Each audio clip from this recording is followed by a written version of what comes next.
Hi fans of high quality entertainment. What is the weirdest, strangest CD or album that you have in your music collection? I would like to know. Let me know in the comment section below. I've decided to show you 10 of what I consider the weirdest CDs that I own. Some I like, some I don't.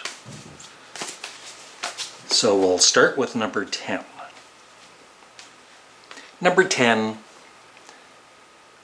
is, it's one of my all-time favorite albums.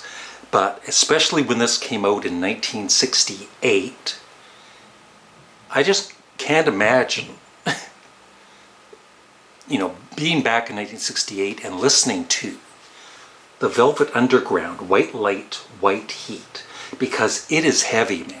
It really is. It's very abrasive, especially Sister Ray.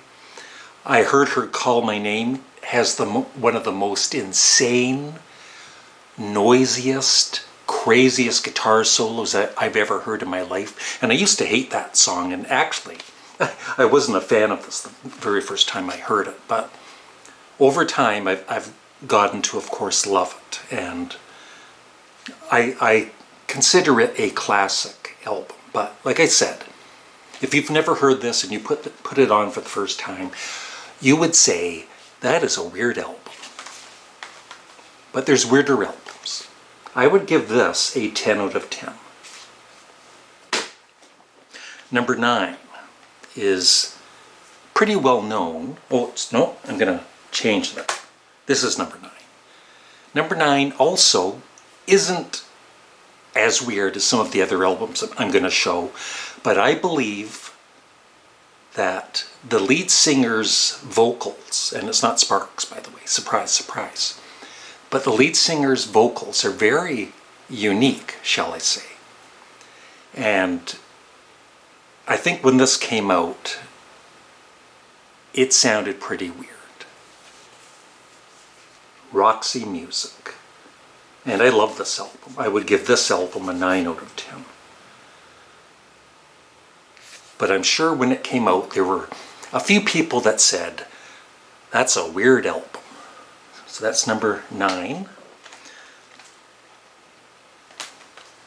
Number 8 is very well known as one of the weirdest albums in rock, including the cover.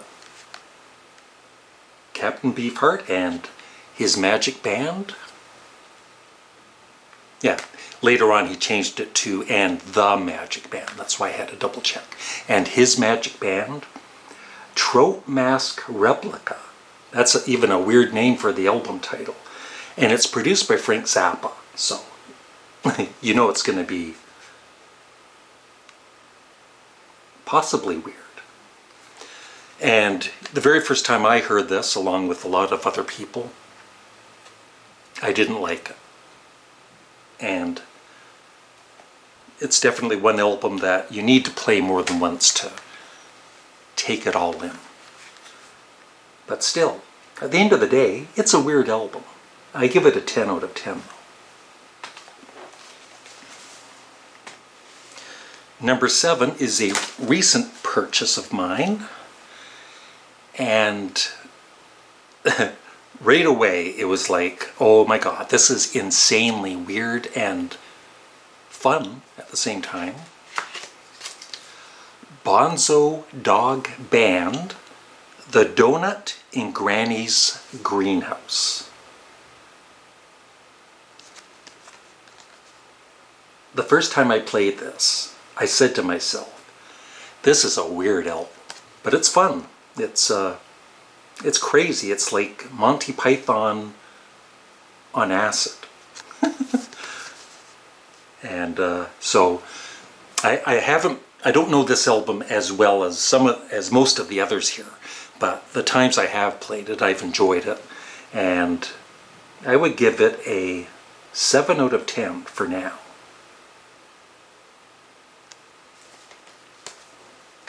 Number 6.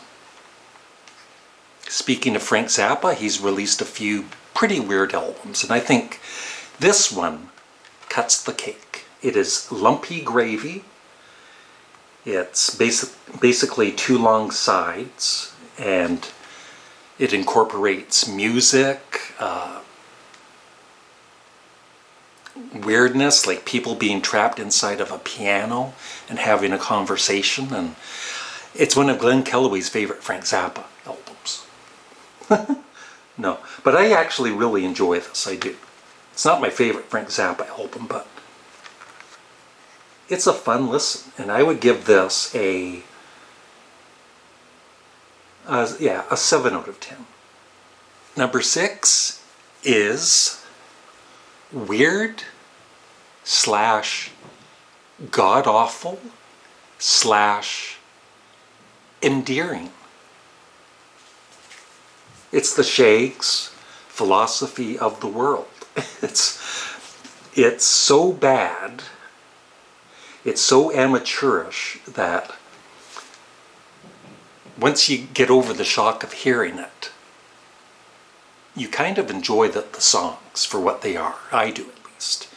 And there's a whole story that would take me half an hour to tell you about the Shaggs, but if you're interested in more about this girl group, just Google it. I don't know where I am here on the numbers. I'm all lost here. But these are the last 1, 2, 3, 4 albums. So number 4. I actually really love this artist, a lot of her solo material, depending on the album. And this is one of her weirdest solo albums, Yoko Ono Fly. It actually has some fairly commercial music, like Midsummer New York, the opening track. It's kind of got a 50s feel to it, and she sings. She's not screaming all the time. But especially, it's a double album, especially side 2 with the track Fly. It's like over 20 minutes long, and it's really weird. So I would give, the Shaggs, I would give that a 6 out of 10. I would give this a 7 out of 10 because, like I said, there's some really good tracks on this. And then just the other half of it is kind of weird. But you'll see Ringo Starr plays on this, and Eric Clapton. Yeah, Mine Train is really cool. Mrs. Lennon. But like I said, it's just, some of it is very weird. I would give this I'm going to give it a 7 out of 10. Okay, the final 3. They're all weird. Number 3. I could have chosen any of the 3 experimental albums, but I chose John Lennon and Yoko Ono's 2 Virgins. And there is a video on my channel where I look at the vinyl.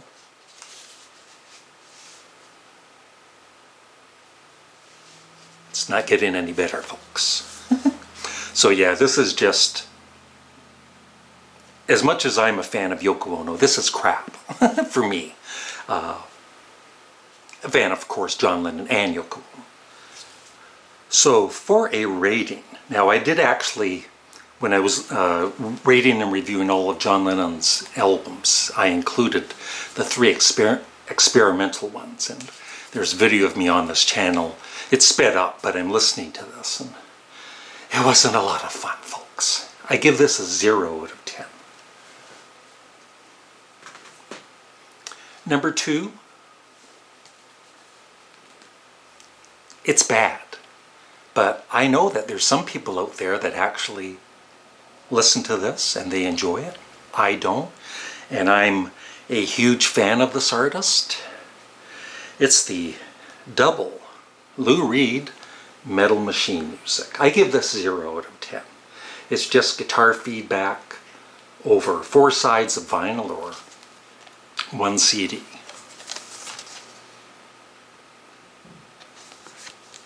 It's interesting for like a minute. and then it's like, I don't want to listen to this anymore. So number 1 is fairly new.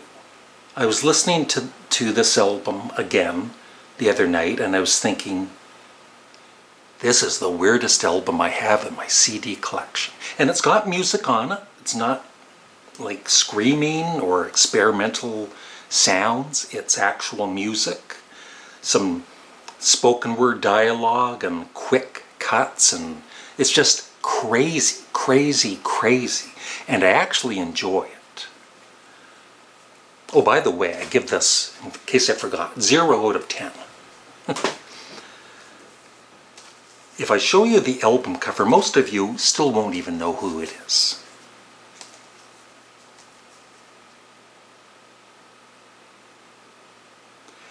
It is the band Kingdom Come.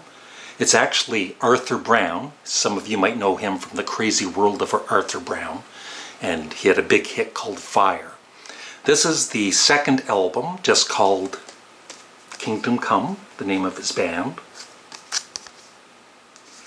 And it is the craziest, one of the craziest albums I've ever heard. And I feel it's the craziest album that's in my CD collection. But that being said, I'm still getting used to it. I need to play it more than I have. But I like it. I like it quite a bit. And I think it's just insanely brilliant. Their follow-up to this, their third album, is called Journey.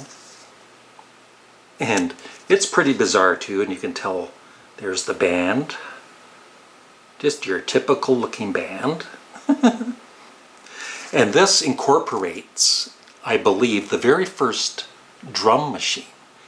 And the way that Arthur Brown uses the drum machine, he's very inventive with it on this album. And so it's kind of known as the first album using a drum machine, and he used it in a entertaining way, I guess. There's no drummer on this album. It's just a drum machine. So yeah, this one's pretty out there and crazy too, and it's good. But I think between the two of them, Kingdom Come is the weirdest album I have in my collection. But I like it. I would give this, for the few listens I've had on it, I would give that, I'm going to give it an 8 out of 10 because I think it's insanely weird and insanely really good. And that's it. I would love your thoughts in the comment section below on the albums I showed you, and also what are some of the weirdest albums in your CD collection, and which is the weirdest album that you have that you actually enjoy. Thanks for watching. Have a great day. Bye. That was weird.